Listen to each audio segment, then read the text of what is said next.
ചികിത്സിക്കുന്ന സ്ഥലമാണ്. ഇന്ന് ആത്മീയ രോഗങ്ങൾ പ്രായഭേദ വ്യത്യാസമില്ലാതെ ബാധിച്ചുകൊണ്ടിരിക്കുകയാണ്. 53-ാം സങ്കീർത്തനത്തിൽ ഇപ്രകാരം പറയുന്നു: ദൈവത്തെ അന്വേഷിക്കുന്ന ബുദ്ധിമാനുണ്ടോ എന്ന് കാണുവാൻ ദൈവം സ്വർഗത്തിൽ നിന്ന് മനുഷ്യപുത്രനുമായി നോക്കുന്നു. എല്ലാവരും പിൻവാങ്ങി ഒരുപോലെ കൊള്ളരുതാത്തവരായി തീരും.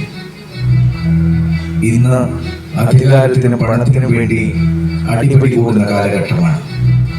ഇതാ ഈ ക്ലിനിക്കിലേക്ക് നമുക്കൊന്ന് കടന്നു ചെല്ലാം.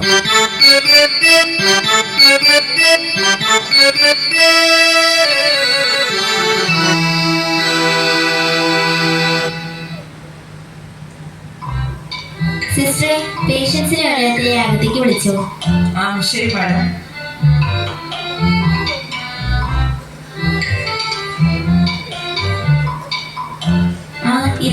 എന്താ പറ്റി? എന്റെ ഡോക്ടറെ, ഒന്നും പറയണ്ട. ഇവന്മാർക്ക് എപ്പോഴും മൂത്രം ഒഴിക്കണം. 5 മിനിറ്റ് ഇടവിട്ട് എപ്പോഴും മൂത്രം ഒഴിക്കണം. പിന്നെ ആരെങ്കിലും വടിയും കൊണ്ട് പുറകെ ചെന്നാൽ മാത്രമേ അവർ കയറി വരൂ.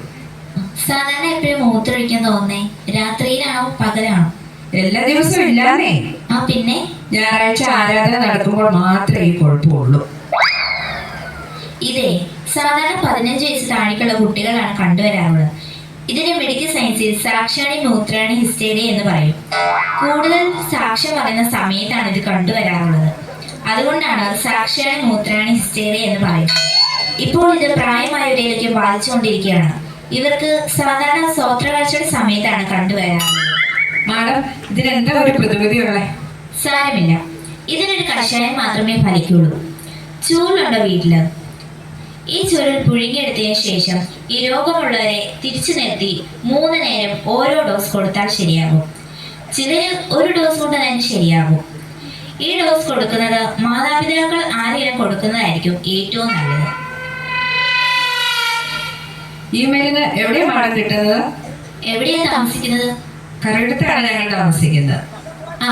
അവിടെ നമുക്കൊരു ഡോക്ടറുണ്ട്. ആ ഡോക്ടറുടെ അടുത്തേക്ക് എഴുതി തരാം. Doctor Sunil T Samuel. എന്നെ ചീട്ട് കൊടുത്താൽ മതി. ചൂരൽ കഷായം കൃത്യമായി അദ്ദേഹം കൊടുത്തോളൂ. പിന്നെ കൊലോസി മെഡിക്കൽസിൽ ഒരു ഗുളിക കിട്ടും. മക്കളെ, നിങ്ങളുടെ അമ്മയപ്പന്മാരെ സകലത്തിലും അനുസരിപ്പിൻ. ഈ ഗുളിക കഴിച്ചിട്ട് 3 ആഴ്ച കഴിഞ്ഞ് എന്നെ ഒന്ന് വന്ന് കാണണം. ശരി മാഡം. ടോക്കൺ നമ്പർ 2 കേറി വാ.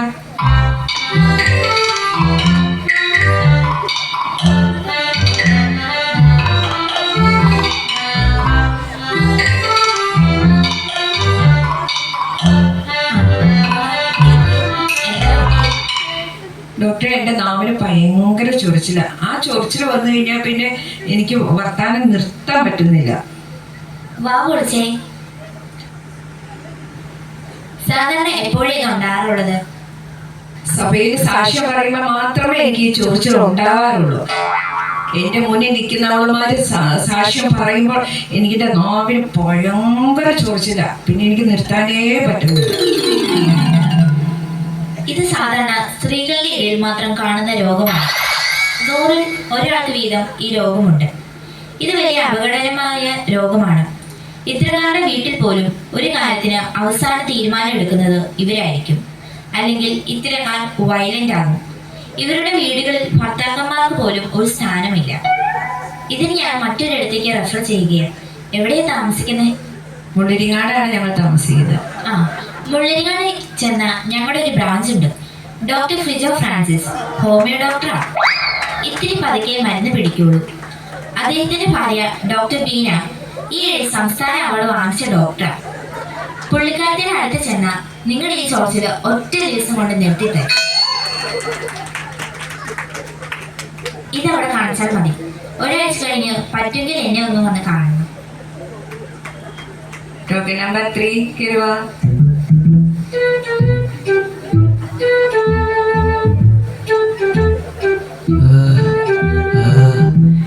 എനിക്ക് വയ്യ.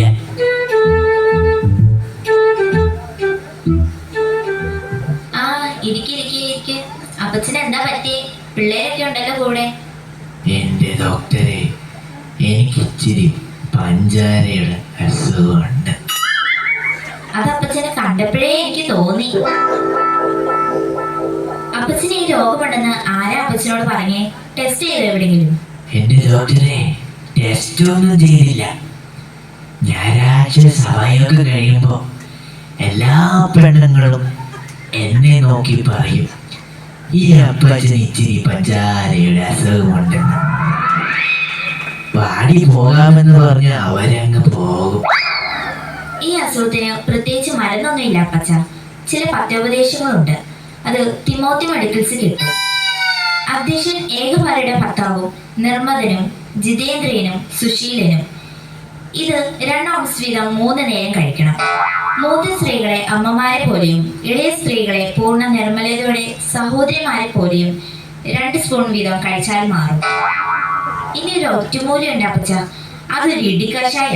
അത് വേണോ? പിന്നെ ഡോക്ടറെ, എന്റെ കൈ ചില സമയത്ത് അനങ്ങാതെയായി പോകും, ഒട്ടും ചലിക്കാതെയായി പോകും. ഇത് സാധാരണ എപ്പോഴാണ് അപ്പച്ചന് സംഭവിക്കാറുള്ളത്? ആ സ്വതരാഴ്ച പാത്രം അവിടെ നിന്ന് എടുത്ത് തുടങ്ങുമ്പോഴേക്കും എന്റെ കൈക്കൊരു മരവിപ്പ് തുടങ്ങും. പിന്നെ എന്റെ കൈ പോക്കറ്റിലേക്കും പോകില്ല, പാത്രത്തിലേക്കും പോകില്ല. ആ, ഇപ്പൊ രോഗം പിടികിട്ടി. സഭയിൽ എന്തെങ്കിലും പിരിവിന്റെ കാര്യം പറഞ്ഞാൽ അപ്പച്ചന്റെ നാക്ക് മരവിച്ചു പോകാറില്ലേ? ശരിയാണല്ലോ. ആ, ഇതൊക്കെ ഈ രോഗത്തിന്റെ ലക്ഷണങ്ങളാ. പിന്നെ പാസ്റ്റർമാര് വന്ന് പ്രാർത്ഥിച്ചു കഴിഞ്ഞത്തേക്കും അപ്പച്ചന്റെ കൈ പിന്നെയും മരവിച്ചു പോകാറില്ല. ഇതൊക്കെ ഡോക്ടർക്ക് മനസ്സിലായോ? അപ്പച്ചന്റെ രോഗമൊക്കെ എനിക്ക് മനസ്സിലായി. ഇതൊരു തരം ഹൈപ്പർ ടെൻഷൻ ഡിസീസാണ്. ആത്മീയ രോഗങ്ങളുടെ കൂട്ടത്തിൽ ഏറ്റവും മാരകമായ രോഗമാണ്. ഇതിന് മെഡിക്കൽ സയൻസിൽ മൾട്ടിപ്പിൾ ഹൈപ്പർ ടെൻഷൻ ഡിസീസ് എന്ന് പറയും. ഇതിനൊരു തരം തെറാപ്പിയാണ് അപ്പച്ച ആവശ്യം. ഈ തെറാപ്പിക്ക് സ്തോത്രകാഴ്ച തെറാപ്പി എന്ന് പറയും. മക്കളെ, അപ്പച്ചനെ കൊണ്ട് ഇങ്ങനെ ചെയ്യിക്കണം കേട്ടോ. കൈ പോക്കറ്റിലേക്കും ബക്കറ്റിലേക്കും, പോക്കറ്റിലേക്കും ബക്കറ്റിലേക്കും, പോക്കറ്റിലേക്കും ബക്കറ്റിലേക്കും. ഇങ്ങനെ ദിവസവും 3 നേരം വെച്ച് ചെയ്യുക. എന്നിട്ട് 1 മാസം കഴിയുമ്പോൾ അപ്പച്ചൻ എന്നെ വന്ന് കാണും. അപ്പോഴത്തേക്കും അപ്പച്ചൻ സ്തോത്രകാഴ്ച ഇടാൻ പഠിക്കും.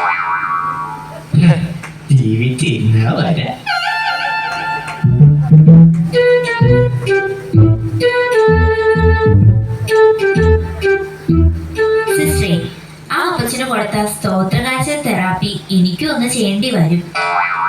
എന്തിനാ മാഡം? സ്തോത്രകാഴ്ച പാത്രം വരുമ്പോഴത്തേക്കും എന്റെ കൈക്ക് ഒരു മരവിപ്പ. കുറുന്തോട്ടിക്കും വാദമോ? ആത്മീയ രോഗങ്ങളെ തുടച്ചു നീക്കി നല്ല നാളേക്കായി കാത്തിരിക്കാം. ആദിമസഭ പോലെ ഒരുമനപ്പെട്ട് കർത്താവിന്റെ വരവിനായി കാത്തിരിക്കാം.